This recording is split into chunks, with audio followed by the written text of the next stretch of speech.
On ne dit pas on arrive chez vous parce qu'on va faire le bien chez vous à votre place. Parce que vous n'êtes pas capable de savoir ce qui est bon pour vous, de le penser ou de le faire. Non. The problem is that many people are not listening to the message. They're only looking at the messenger. Is it because it is Macron saying it? Macron is not a saint. Even General Chiani of Niger said the same thing. He accused Bazoum of working in the interest of foreigners instead of Nigerians. He even accused him of treason. So if Macron says that Africans are not capable of knowing what is good for them, and that they expect a foreigner to come and do better in their country, better than themselves, it calls for deeper reflection, no matter how insultive you find the statement. Charity must begin at home.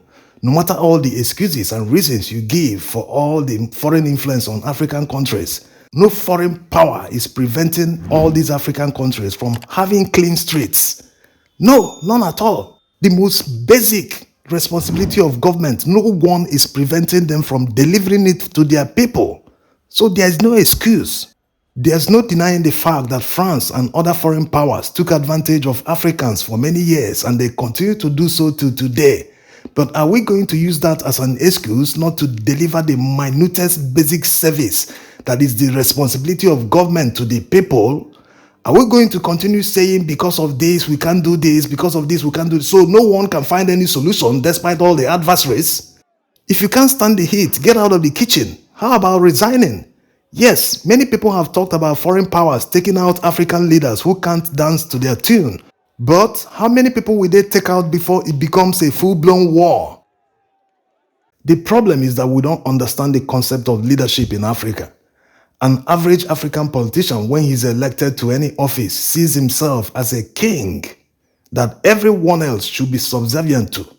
That his job is just to dish out orders to everyone, and anyone who doesn't obey, he will imprison that person, oppress the person, do all sorts of things to oppress the opposition. That's the problem. They don't have the minutest patriotism in them. Never. But they expect the followers to be more patriotic than they themselves that are supposed to uphold the constitution, all the laws, everything. This is the problem. You have people who love themselves and their positions more than anyone else, more than the national interest. That's why you see African leaders changing their laws in order to have a third term to maintain that their position. It means they love themselves and the position they hold more than anything else. That's why they amend the constitution in order to remain in power perpetually. That's why they sign all sorts of agreements with foreign powers. They don't think them through. They don't want to know the impact on their economy. Nothing. They are only interested in maintaining their position. In most of these countries, when you look at their Human Development Index, when these leaders came to power, there is no difference when you compare them to the Human Development Index today. They've not in any way improved the lives of their people. They are only there to pay salaries and dish out orders. The few projects they embark on, the serious over-invoicing that goes on, the money they use in constructing a 100-kilometer road can be used to construct a 300-kilometer one. So the problem is here. Not that the foreigners don't have a blame, but let's not continue using what they did here as an excuse. This is allowing politicians to get away with bad governance. It is not acceptable. Before anyone embarks on a job, he must have done his homework. He must have done his cost implication analysis to know how much it will cost him to do something. Before anyone can contest for presidency in his country, he must have done his homework. He must have seen the annual revenues of his country. He must have made a plan and said, hey, this is how I'm going to tackle this. This is where I'm going to get money to fund this, do that. Not when you come to power, you start giving us excuses and people lap on it and say, hey, it is this foreign power that is doing this. It's this foreign power is doing it. If you can't fight them, give way for another person. Resign from your job if you can't face them.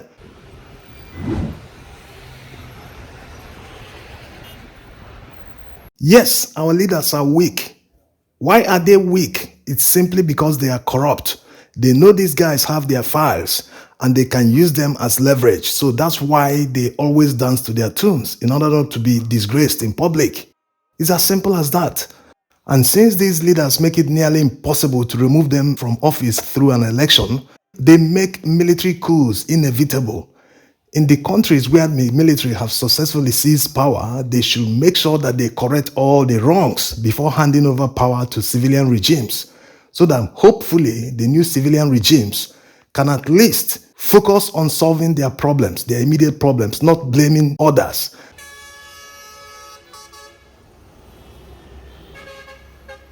The African Renaissance we all seek can only be actualized when we all start telling ourselves the truth.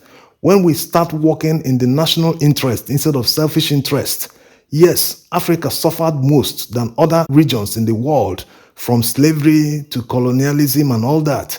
But we can't use because of that and say, hey, this is what is preventing us from doing this, achieving our potential. People should focus more on finding solutions. How are we going to solve our numerous problems? How about African countries banning the export of natural resources in their raw form? It will definitely hurt their income in the short term, but in the long term, they will be better off. It will also lead to an increase of the price of these raw materials, which might force these companies to come and establish processing facilities in these countries. They will be forced to establish dependent industries that will process these raw materials into finished products. These are the advantages that Africans should be talking about. These are the solutions to the numerous problems. Not that what happened during the colonial era and continues to happen today didn't happen or that they don't exist. But we should try and find solutions, and with time, with a collective effort, we'll be able to achieve that African Renaissance. One of our main resources is oil. We're the largest oil refinery in the world. So we buy oil from Nigeria and we refine them and we sell it back to Nigeria. Yeah. So that's basically what we do. So we are one of the largest oil refineries in the world. Right? Because we have no natural resources. Look at this tour guide saying that India doesn't have any natural resource, but they still built the largest refinery in the world. They buy crude oil from Nigeria, refine it, and sell it back to Nigeria. Who did this to us? No foreign power did this to us. Our own leaders couldn't build and maintain a refinery. They are now exporting jobs to another country. They are funding employment in another country while their people live without jobs. The worst part in all this is that African founding fathers who fought for independence had better vision than the current leaders we have in Africa today. In Nigeria, for example, the administration of Tafawa Balewa and Zik, if they were able to stay in power for longer, Nigeria would be today competing with many Asian countries. In those days, people were more patriotic, unlike today. Today, they talk about what they can get, not about leaving a lasting legacy. So no matter how people feel about the foreign meddling in African affairs, we can only stop it when we are united under one goal. Don't expect everyone to fall in line, because even the fight for independence, many people sabotaged it. Yes, it sounds strange, but people actually sabotage their own independence struggle. Yes, even the military coups sweeping the Francophone countries, not everyone in these countries support them, although many see them as proper revolutions, but in actual fact, only one or two of them can be referred to actual revolutions. What happened in Niger was not a revolution. The saving grace is that people are now turning it to a people's revolution. It remains to be seen if the people will be able to convince the military boys to do whatever they want them to do. If they are able to effect all the changes that people will demand from them through a referendum, then it will truly become a people's revolution.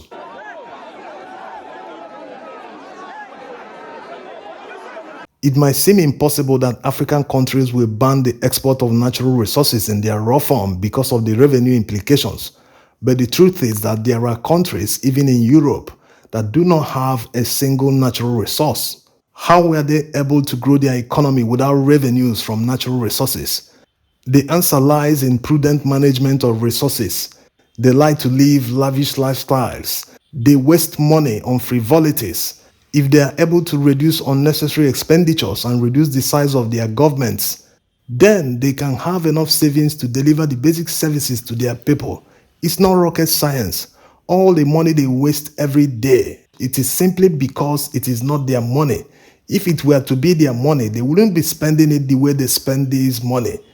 There's just too much wastage. This happens because there's no checks and balances. Anyway, here's hoping that people who have started on the path of emancipation will be truly emancipated so that they will serve as an example for others to follow. Thanks for watching.